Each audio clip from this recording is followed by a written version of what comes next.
What's up, everybody, and welcome to our next episode of Sports Talk with me, your girl, Whitney B. I got a really good show planned for you guys today. We will be talking about some Olympic stuff, and we got some good news going on with the Pistons. So without further ado, let's get this show started.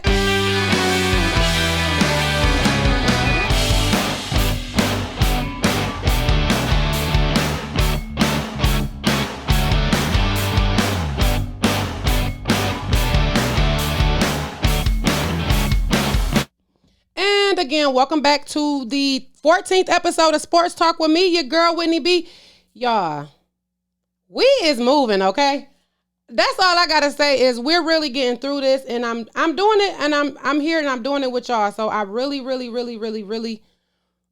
appreciate everybody, all of my followers, all of my supporters, everybody who watched the show, listen, or however you get your sports talk news in. I just want to start this show by saying thank you. I know I always thank everybody, but I really just want to let you guys know each week how much I appreciate you for real, because this isn't easy, and I do this for y'all, and I got a lot of stuff in, so we're going to kick it off real quick. I want to start by just saying, I know last week we were talking a little bit about Naomi.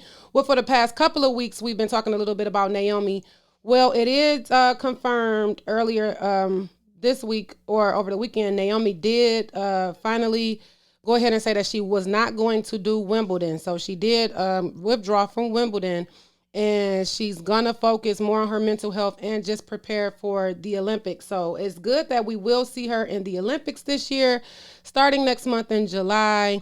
But for now, she has withdrawn from the Wimbledon competition. So we want to again just uplift Naomi, let her know that she has people out here who supports her in what she's doing, especially with getting her mental health together, because it's not easy, especially coming out to say, you know, that you're dealing with these issues. But furthermore, just the fact that she wants to work on it and to build her as a woman and a tennis player, I'm all for it. And I'm happy to see that she'll be coming back sooner than later and, you know, just doing the Olympics. So that's my little update there on Naomi, because I told you guys once I found out word, I will let you know. So we're in our next episode, and this is your update here. So again, let's just continue to pray, uplift, and support Naomi Osaka and the things that she has going on. In other news this week, the U.S. Supreme Court did finally side with student athletes on getting a form of payment for being athletes. Right now, the most athletes are getting is scholarships to these schools. And then these schools make millions of dollars on the backs of these athletes who kind of struggle to probably get a 4-for-4. We don't know, which is crazy. So it was going back and forth where student athletes should get paid and blah, blah, blah. Do I think that student athletes need to get a check like they're in the NFL or something like that? No. But I do think that there should be some kind of stipend or more amenities for athletes, because I've been in college with several athletes who, they got scholarships to go to the schools like anybody else. I was in school on scholarship, and, you know, nothing was, you know, given to me, but these, you know, these players, they go out and they risk their health. You know, a lot of time I didn't have to study long nights or late nights because I was in practice and things like this. So it's a lot of sacrifices that goes into the back end of being a student athlete there in college. And now the U.S. Supreme Court is saying, you know what? We see it and we want to help y'all. So maybe we'll start to see more endorsement deals out here and just hopefully more amenities. Like, you know, if the Fords wanted to, you know, put somebody in the F-150 or something, you know, as a endorsement. That's what I'm trying to say. If they wanted to endorse someone and give them an F-150 or something to drive around, take some pictures and do whatever you do on Instagram for a little bit, I think that should be fine. I don't think that people should be penalized for that. The only slippery slope in it is all of these players are not going to go to the NFL. You have so many colleges, you know, so many different levels of, you know, collegiate sports you can play on. And then you have maybe 1 or 2% of these athletes that's going to actually make it into, you know, the major leagues, baseball, basketball, football, whatever it be that they want to do, it's not going to be for everybody. So then how do you decide, and how do the players, or where would the endorsement deals or things like that come in? So then maybe it start to be a hater situation, I guess, if I'm going to be frank. I don't want to block for you because you getting money, I'm not getting money, or you got this deal, I don't got this deal. So now it's like it becomes more of a competition between players than a game amongst the team. So I don't know how far or how much further that's going to get. The U.S. Supreme Court did side, with the athletes on getting some kind of form of payment or amenities. So we'll see, further in the future how that goes. And again, I do think that they should get something, some kind of extra amenities, something, stipend, something, not just a full ride scholarship. Like, yes, okay, I'm getting an education, but for many of us that know, it's not just the education. Some of these schools allow these players to pass by. They have tutors. The tutors do all the work. These kids are not really getting an education, and then boom, they don't make it into the league. And then now what are we doing here? And I'm not saying that that's the athlete's fault or blaming the institution or anything for stuff like that. But this is why I mentioned in previous episodes that education is important, because it's only a certain percentage of the athletes that's going to make it. So you want to make sure you do have that fallback, that education or something, a plan that if basketball, don't work out for me, what am I going to do next? Where can I go? What field do I want to be in? And that's something that we should push student athletes to think about as well. So again, we'll see how far this goes or what happens. But in other news, the Detroit Pistons is doing good.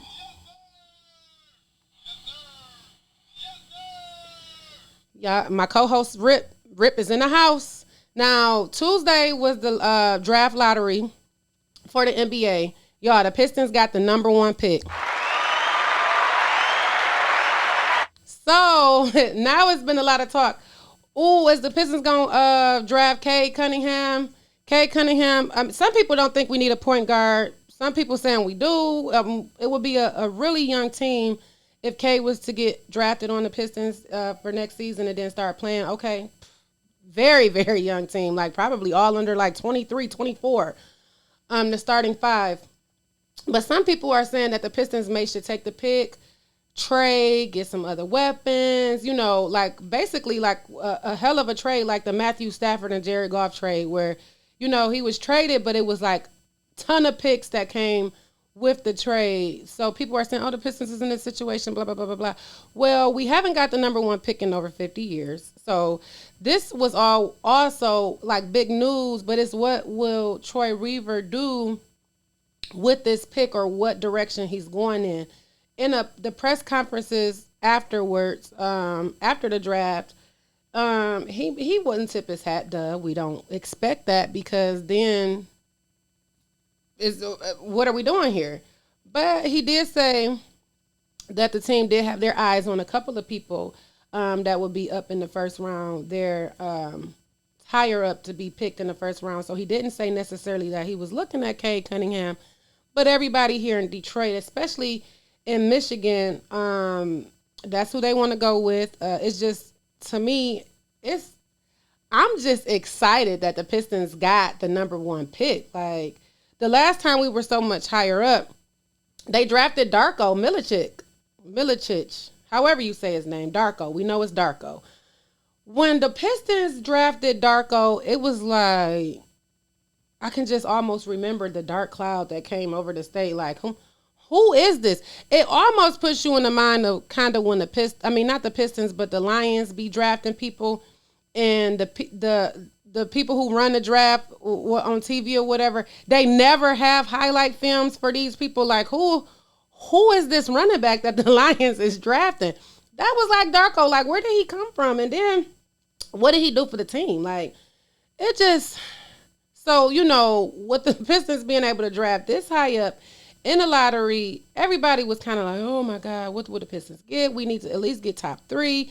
And we ended up getting the number 1 pick. So I'm just really, really, really, really, really optimistic, especially this next season coming up for Detroit sports in general. Like even the Tigers are not having a phenomenal season, but they're doing good, and they're working in the pieces that need to be worked in so that they can continue to do what they need to do. It's like all of the Detroit teams have been branded with this rebuild, retool, fixing it up brand, and it's like we're starting to see changes. We're starting to see these things work out. So it's exciting to see what the Pistons is going to do with this, and just to get LCA at a point where the Palace used to be. Everybody is excited. Everybody's happy to come to games.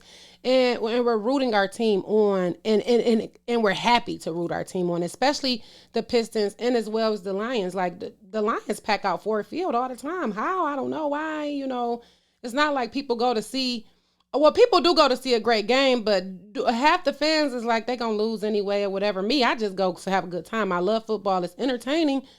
And I do hope the Lions win every game, but that's not always the case, and it doesn't stop the ticket sales, where it's different on the other end of basketball. Only real loyal fans will go out to see it. Season ticket holders and stuff like that, but you don't have people excited to go and see these sports teams anymore. And I hope that here in Detroit, the culture, the pride, and everything, and just with the teams making the necessary fixes to do and be better, this will bring that sports fun back to downtown Detroit, and I'm really looking forward to that. In other Pistons news, guys, Jeremy Grant is going to the Olympics. I know I said in the beginning we had a little bit of Olympic talk, so we'll be talking a lot about Olympics later on now in the second half of the show. But James Harden of the Brooklyn Nets, he dropped out of the Olympics. He wanted to go ahead and make sure he rehabbed his injury in the correct way. So James Harden, he went ahead and withdrew from Team USA, which opened up a spot for Jeremy Grant. Jeremy Grant is a Detroit Piston. This will be our first Piston going to the Olympics in a while. So I'm just excited. You don't hear a lot of great positive things when, people talk about the Pistons, and now the Pistons is going to be in several people's mouths all across the nation. On top of having the number one pick, now we have a player entering into the Olympics. So I'm just really, really, really proud of Troy Weaver and what he's doing over there, and just what he's instilling into the players, the young players, and some of the seasoned players. Well, it's not many of them on the team anyway. He got rid of them. But just how he's molding the team and building them and pushing them to be great players, especially for the future. And again, I'm just excited to see what we're going to have or what we're going to do. Now, Carl Nassib, I'm going to move on. I don't know if it's Nassib or Nassib. In news, we've been having a few ways to pronounce his name, but he came out this week as the first openly gay player to be active in the NFL. Now, he had a video on Monday where he shared that, this has been something that he's been thinking about doing for a while now. And now he's comfortable enough with coming out to let people know that he's gay. In the video that he released, it was on Monday, he said that he's a very private person.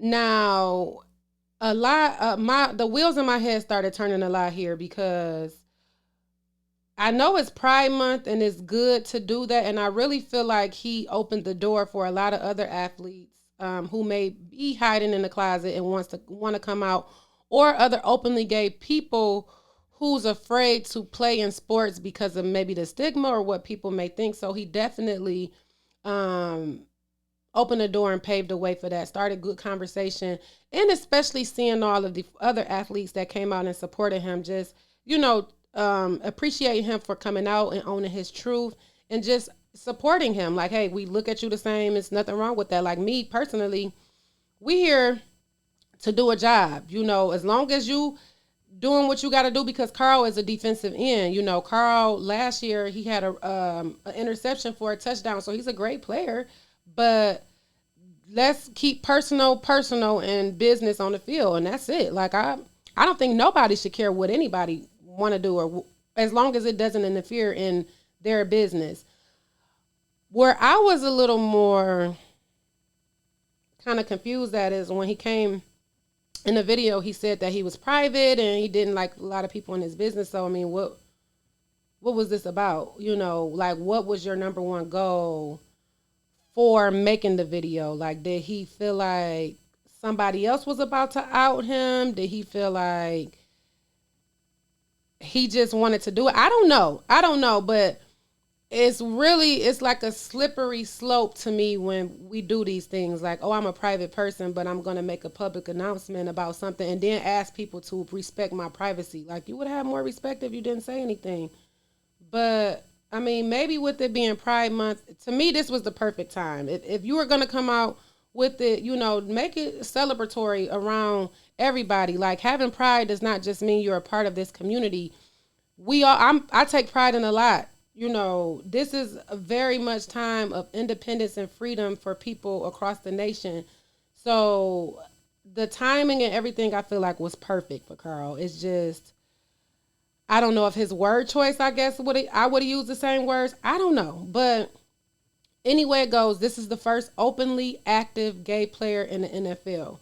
When the video came out, it took me back to Martin Sam. If you guys don't remember Martin Sam was a hell of a collegiate athlete in NCAA. He came out as gay, and he smashed his last season in the NCAA. Phenomenal player, could really be on the watch team for all of the NFL. He was drafted in the NFL, but never played an actual game. Actually, how he retired, I don't know, but he retired out of the NFL, citing that it was too much on his mental health and he needed to get himself together because he got so much backlash. Like, the outpouring of love that Carl is receiving versus the negative press that Sam got, Michael Sam, it's just really weird. And I'm glad that we live in a different day where people are more comfortable in their skin and who they are, because maybe if this was his time today, he would have made it through the NFL and could have been a MVP person or a Super Bowl winning athlete. We don't know, but the press pushed him out of football. You can't have a gay player. Nobody wants you in the locker room and blah, blah, blah. Where now we're living in a completely different time. So shout out to Carl. Shout out to him for just coming out and being who he is and wanting to own his truth and being that leader and an example for people who's going to be behind him, who feels, you know, that maybe they can't do it because of who they like and who they love and or whatever. Now in sports, about like gay, I was looking at outsports.com. And I was reading about how, when I was reading on Carl a lot, I saw that we have a transgender woman competing in the Olympics. Now, this is a first for the Olympics, period. But the athlete is coming from New Zealand. Laurel Hubbard is the first openly transgender person who will be competing in the Olympics this year. Laurel will be competing in the weightlifting aspect of the games, and I'm kind of confused on that. Now, Hubbard is now in her 40s. She started transitioning in her 30s. But a lot of the times, Hubbard was, you know, at the time when Hubbard, before transitioning, was trying out in the Olympic trials for weightlifting as a man and not making it.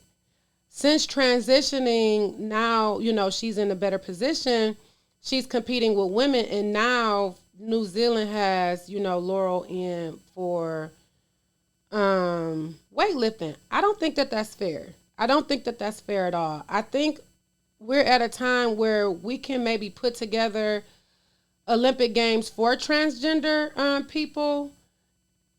I don't think it's fair that a person born a man should compete in sports with women.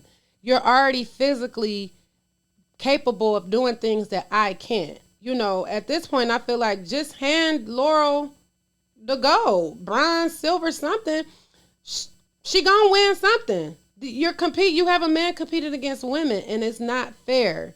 Me as a woman, and I hope I'm not, you know, making anyone feel a certain type of way, but it's not fair. It's not fair to me to have to weightlift against somebody who's physically better at it than I am. My prayer in this is that, yes, I do want to see Laurel do good. I don't want no one to, not win. We all compete to win. But I do hope to see a woman actually outshine and beat out Laurel, because this is a woman's competition. So, I don't want to exclude transgender people, athletes, anybody from anything, because we all should be treated, with fair respect, but fair respect, not, okay, well, I'm not making it as a man, so let me go ahead and transition it into being a woman, and then boom, here I go. And I'm not even saying that's what Laurel did, very much so. Laurel is Laurel, have been Laurel inside, but physically, it's not fair. But hey, in Olympic news, we got our first transgender woman competing in the weightlifting competition. So we'll see how that goes, and we'll see how this goes in the future for other people who may be transgender and want to run track or, play basketball. We don't know, but Laurel is definitely opening the door, starting conversation there. If we can remember, a few weeks ago when TMZ caught up with Bruce Jenner, and I had that in the show, when Bruce Jenner was saying that he didn't feel, I'm sorry, Caitlyn was saying that she didn't feel it was fair to have transgender athletes competing in sports against, women or men if they're opposite. And Caitlyn got a lot of backlash. Oh, well, you should turn in your Olympic medals. Well, let's remember, Caitlyn competed in the Olympics as Bruce. Bruce Jenner, the man, played in the decathlon and won. It wasn't Caitlyn. Even though Caitlyn has always been there, we don't take that away. It was still fair. And I just feel like, it should just be fair. And that's all.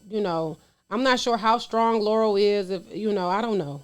But I do hope to see women actually beat out women in this competition. Let's take home the gold. Let's make it fair across the board to everyone. So I don't know. And it's just weird because I have yet to see or hear about it. So if you guys hear about it and know, please send it my way. A woman who's transitioning into a man that gets into men's sports.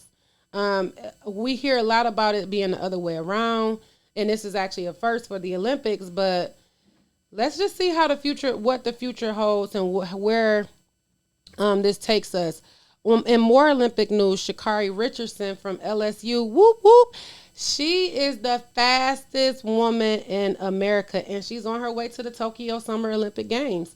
On Saturday, Richardson dominated in the 100-meter dash, causing her to clinch her spot there.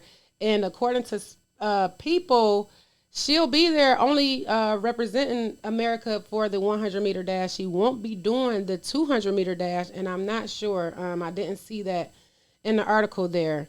Now, what's very, very, very interesting about Sha'Carri is unapologetically her.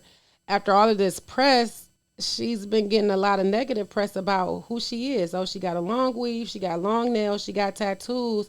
People want to call her a man. People want to call her a rat. It's so much controversy here when, I ain't never read in track that you couldn't have long nails. And a lot of the women she was running against, black as well, had nails. They might have not been as long as hers, but clearly her nails didn't stop her. Against all odds, she beat out everybody with all the stereotypes and all of the negativity and everything against her. And she's not changing who she is. I also salute her because she revealed to the press after her win that she had just lost her mom the week before. So not only is she going through, grieving or trying to grieve, as well as, finishing and following her dreams. Now you got people talking about you a man because of the way you built and all of that. Like, That's not cool. That's not cool at all. And what I love about her the most is she don't care. She don't care. And you shouldn't care. That's the problem with society today. We so wrapped up in what we think stuff should look like and who should do this and what athletes should wear and not wear. You know, let's go back to when I was talking about Serena and Venus a couple weeks ago with their beads. People had so much problems with them beads everywhere. And yes, it was an issue the time that the beads was falling out on the court. But, I mean, look at it. Serena caught so much slack about her body type. And the tennis uniforms took good. Nike made her uniforms specifically for her. Now you got Sha'Carri. Oh, her nails. She shouldn't have this. No. What I see is, as I shared to y'all before, my daughter started running track this year. She's going to look at somebody like Sha'Carri Richardson and have somebody to look up to. She's not this polished person. She don't have this idea of beauty look like everybody. She's just her. And I don't understand why... because she got a long weave, that should take away from the fact that she the fastest woman in America. Like, what do that have to do with anything? Like, why all of a sudden is she a man? Is she a man because she's fast? Like, what is this about? I honestly, if y'all, I'm gonna go back to the graphic for everybody who's watching this.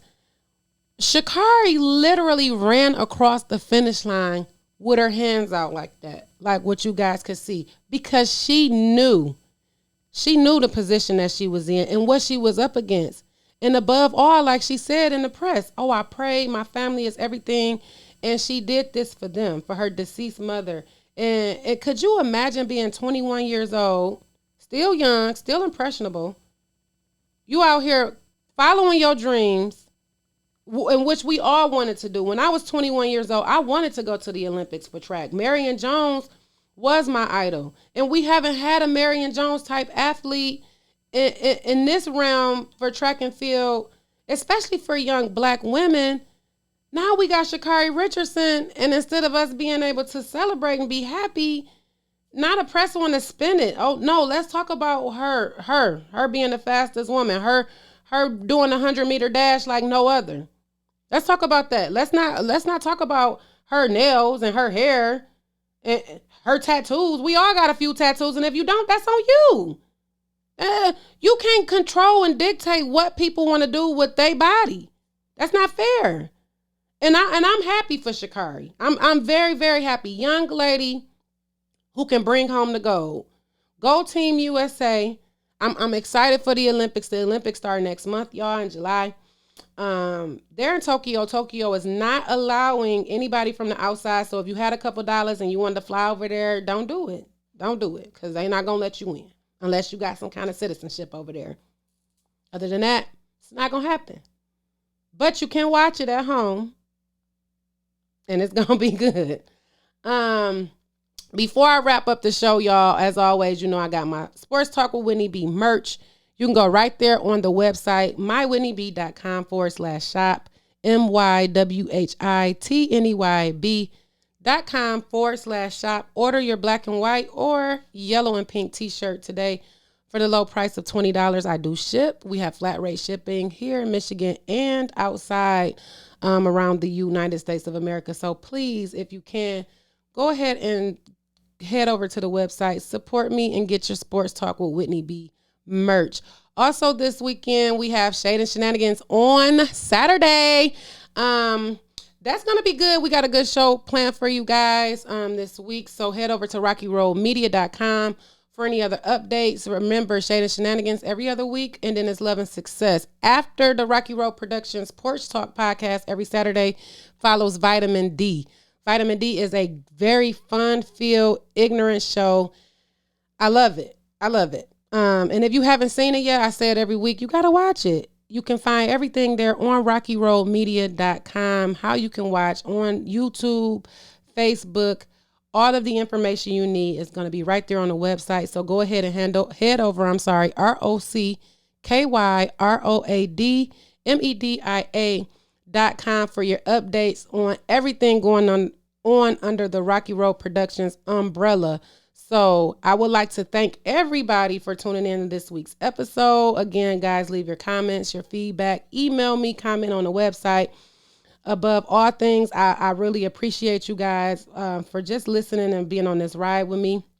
I love you all, and we out.